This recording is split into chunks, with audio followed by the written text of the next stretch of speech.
Hello प्यारे बच्चों और बच्चों के माता पिता जो मेरे व्यूअर्स हैं, और आप सबका मेरे चैनल पर हार्दिक स्वागत है। और मेरी तरफ से आप सबको रक्षाबंधन की ढेर ढेर सारी बधाई। पक्का से छोटी बड़ी सारी बहनों ने अपने प्यारे प्यारे भाइयों के लिए राखी खरीद ली होगी और रक्षाबंधन का त्यौहार मनाने के लिए बहुत ही उत्साहित होंगी। ढेर सारी मिठाइयाँ और नए नए कपड़े, उपहार, सब की तैयारी कर ली होगी आप लोगों ने अब तक। तो छोटे बच्चों ने अपने स्कूल में आर्ट क्लास में राखी का त्यौहार ज़रूर मनाया होगा और राखी बनाई भी होगी पेपर से और बहुत सारी चीज़ें लगा के, और सुंदर सुंदर राखी बनाई होगी।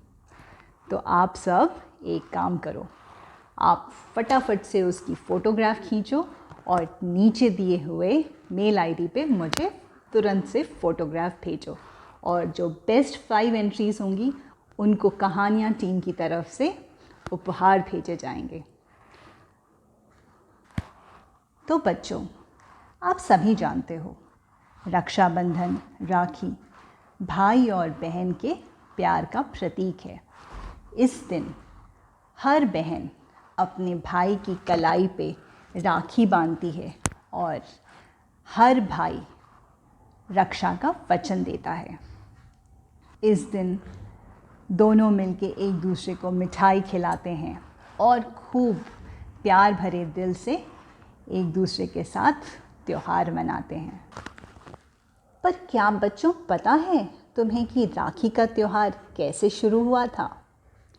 वैसे तो हज़ारों कहानियाँ हैं, कथाएं हैं जो हमें बताती हैं कि राखी की शुरुआत कैसे हुई थी।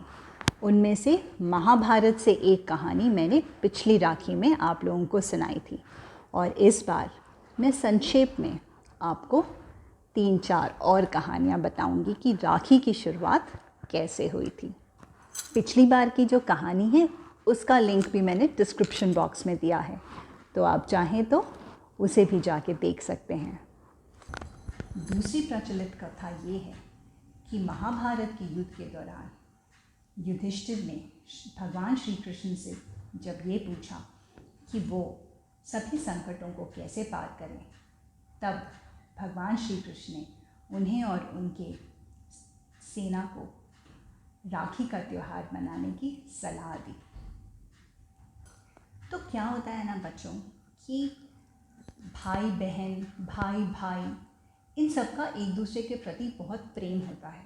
तो जब ये प्रेम से ही वो एक दूसरे की रक्षा करने के लिए तत्पर रहते हैं।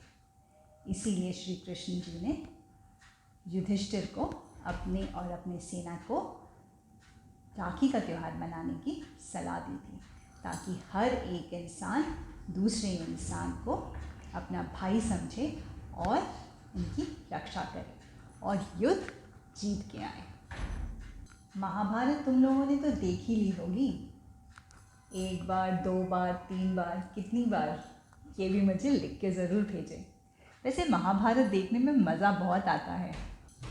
तीसरी प्रचलित कथा ये है कि चित्तौड़ की रानी कर्णवती ने गुजरात के बहादुर शाह के आक्रमण से अपने और अपने राज्य की रक्षा के लिए सम्राट हुमायूं को एक पत्र के साथ राखी भेजी और उन्होंने अपनी रक्षा के लिए अनुरोध किया।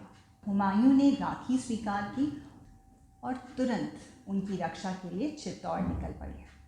हालांकि हुमायूं के पहुंचने से पहले ही रानी कर्णवती ने आत्महत्या कर ली थी, पर हुमायूं ने राखी का मोल रखा और उनकी रक्षा के लिए वो चित्तौड़ पहुंच चुके थे। चौथी प्रचलित कथा ये है कि एक बार राजा बलि ने अश्वमेध यज्ञ कराया। उस वक्त भगवान विष्णु ने बौने का रूप धारण किया और राजा बलि से उन्होंने 3 पग भूमि मांगी। राजा बलि जैसे ही तैयार हुए इसके लिए, भगवान विष्णु ने पता है क्या किया? उन्होंने अपना विराट रूप धारण किया और 2 पग अपने हिसाब से नाप लिए धरती और आकाश में। उनका विराट रूप देखकर राजा बलि नतमस्तक हो गए और उन्होंने भगवान विष्णु से आशीर्वाद मांगा और अपना सर उनके चरणों में रख दिया और उनसे कहा कि जब भी मैं भगवान देखूं तो मुझे आप ही नज़र आए, सोते जागते बस आप ही नज़र आए। और उस दिन से भगवान विष्णु राजा बलि के साथ ही रहने लगे। इस बात से माता लक्ष्मी बहुत परेशान हो गई क्योंकि भगवान विष्णु बलि जी के साथ रहने लगे थे। तब उन्होंने माता लक्ष्मी ने नारद जी से बात की। नारद जी ने पता है उन्होंने क्या कहा? तब नारद जी ने माता लक्ष्मी से कहा, आप एक काम करें, आप बलि जी को अपना भाई बना लें। तो माता लक्ष्मी ने बलि जी से मिलके उनके कलाई पे राखी बांधी और उनसे उपहार में विष्णु जी को मांगा और उन्होंने कहा कि विष्णु जी को मुक्त कर देने के लिए।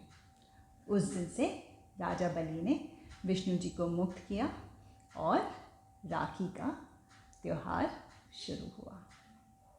चलो बच्चों, अब तुम्हें बहुत सारी कथाएं पता चल गई हैं कि राखी की शुरुआत कैसे हुई थी, और अब जिन्हें नहीं पता है उन्हें भी तुम मेरी कहानियाँ सुन के बता सकते हो कि राखी की शुरुआत कैसे हुई थी।